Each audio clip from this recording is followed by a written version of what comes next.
بسم اللہ الرحمن الرحیم۔ عن کعب بن عجرہ انہ مر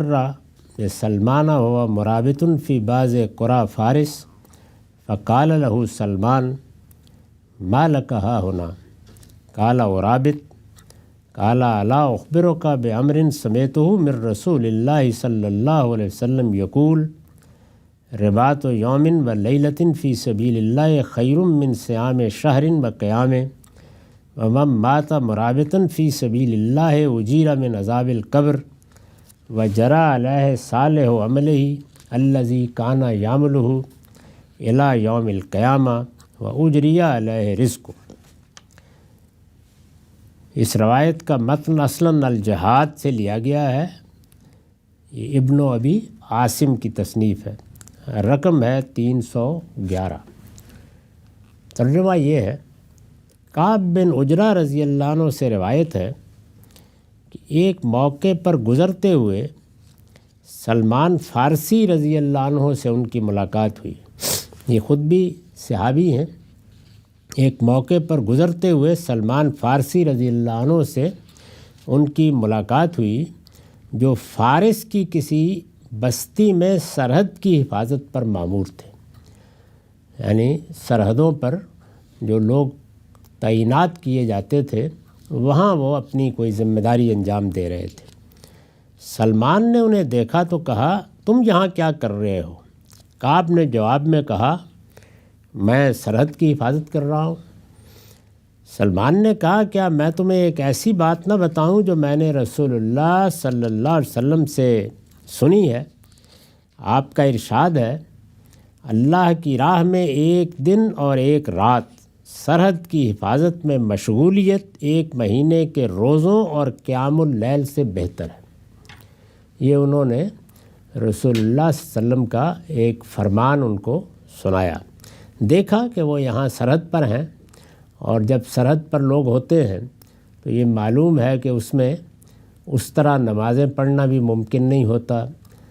قصر کیا جا رہا ہوتا ہے، جمع کیا جا رہا ہوتا ہے، بعض اوقات رات بھر جاگتے رہتے ہیں،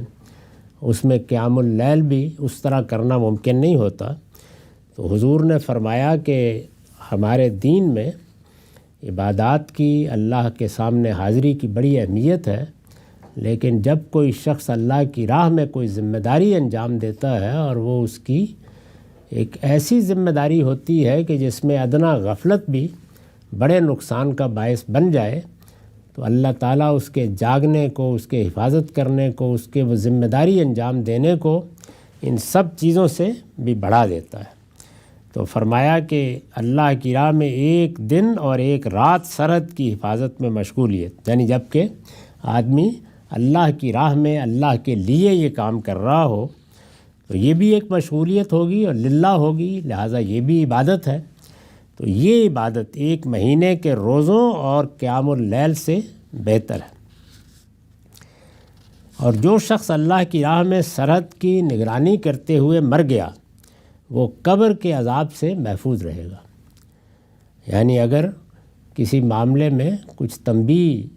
مقصود بھی ہو یا اس نے کوئی بڑا ایسا غلطی کا کام بھی کیا ہو تو اللہ تعالیٰ اس کی حفاظت فرمائے گا، اور اس کا وہ نیک عمل جس پر موت کے وقت وہ عامل تھا اس کے نامہ اعمال میں قیامت کے دن تک جاری رہے گا، اور اللہ تعالیٰ کے ہاں اس کا رزق جاری کر دیا جائے گا۔ یعنی یہ گویا بشارتیں ہیں اس کے لیے، دنیا سے رخصت ہونے کے بعد اس کو قبر میں آسودگی حاصل ہوگی، آگے اللہ تعالیٰ اس کے نامہ اعمال میں یہ چیزیں لکھ دے گا، اور جو اس نے نیکی کا کام کیا یہ اس کے لیے صدقہ جاریہ بن جائے گا۔ یہ سب باتیں حضور نے بیان فرمائی۔ اس پر میں نے لکھا ہے راہ حق کے شہداء اور مجاہدین کا جو صلہ قرآن میں بیان ہوا ہے یہ بشارت اسی کی فرح ہے۔ قرآن میں یہ بیان ہوا ہے کہ وہ لوگ جو اللہ کی راہ میں جان دے دیتے ہیں یا اللہ کی راہ میں جدوجہد کے لیے نکلتے ہیں تو ان کا صلہ یہ ہے کہ وہ دنیا سے رخصت ہوتے ہیں تو ان کا استقبال بھی فرشتے، ان کا خیر مقدم بھی فرشتے تہنیت سے کرتے ہیں، ان کو مبارک دی جاتی ہے، ان کو بہت عزت اور وقار کے ساتھ دوسری دنیا میں داخل کیا جاتا ہے۔ اور صرف یہی نہیں، اس کے بعد بھی وہ صرف صلاح نہیں دیے جاتے بلکہ اللہ تعالیٰ کے ہاں بہت عنایتیں ان پر ہوتی ہیں۔ قرآن کے الفاظ ہیں عند ربہم یرزقون، یہاں پر بھی کم و بیش وہی تعبیر اختیار کی ہے۔ راہ حق کے شہداء اور مجاہدین کا جو صلہ قرآن میں بیان ہوا ہے، یہ بشارت اسی کی فرع ہے۔ اس کے لیے دیکھیے آل عمران 169 175، یہ جو میں نے آپ کے سامنے آیت کا ایک جملہ رکھا، یہ پورا بیان سورہ آل عمران میں ہے، اور وہاں بتایا گیا ہے کہ اللہ کی راہ میں جدوجہد کرنے والے، اس میں اپنی جان دے دینے والے لوگوں کے لیے کیا اجر اللہ نے رکھا ہے۔ اس میں یہ بات بھی ذہن میں رکھنی چاہیے کہ ایک تو یہ ہے کہ جان دے دی، اور ایک یہ ہے کہ اپنی طرف سے کوئی کسر اٹھا نہیں رکھی، لیکن اللہ نے غازی بنا کے واپس کر دیا، تو ایک ہی چیز ہے۔ اس سے مزید یہ بات بھی معلوم ہوئی کہ میدان جنگ میں مجاہد کی طبعی موت شہادتی کے حکم میں، یعنی اس میں کوئی تردد نہیں ہونا چاہیے کہ وہاں موت کس طرح سے آئی، گولی لگنے سے آئی، تلوار سے آئی، یا وہاں سرحد پر بیٹھے ہوئے فرشتہ آ گیا، کسی طرح بھی آئی، وہ شہادت ہی ہے۔ اس باب کی روایتوں کو ہم نے جس طرح دیکھا ہے، اس کے لحاظ سے یہ بات بھی واضح رہے کہ شہادت قرآن کی روح سے ایسا غیر معمولی عمل ہے کہ ہر بندہ مومن کو سابقین کے درجے تک پہنچا دیتا ہے۔ یہ قرآن سے بھی بالکل واضح ہے، یعنی اگر کسی آدمی کے ہاں کوئی سرکشی بھی تھی، اس سے پہلے کوئی بڑے گناہ بھی کیے تھے،